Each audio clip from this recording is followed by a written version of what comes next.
Given the theme of unleashing the potential of AI and integrating AI, how will the DSPC ensure that the value of integrity in using AI, especially in categories that have access to online platforms, and that most AI checkers are also controlled by artificial intelligence?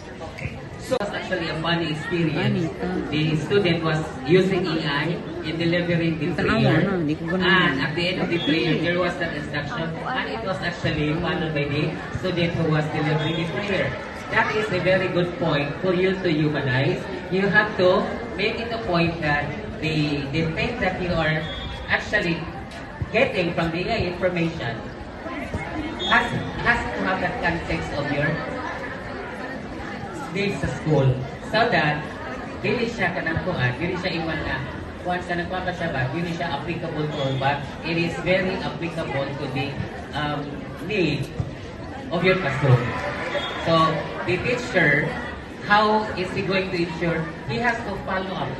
He has to quality assure whether or not the information given by the learners are actually the need of the students in the classroom.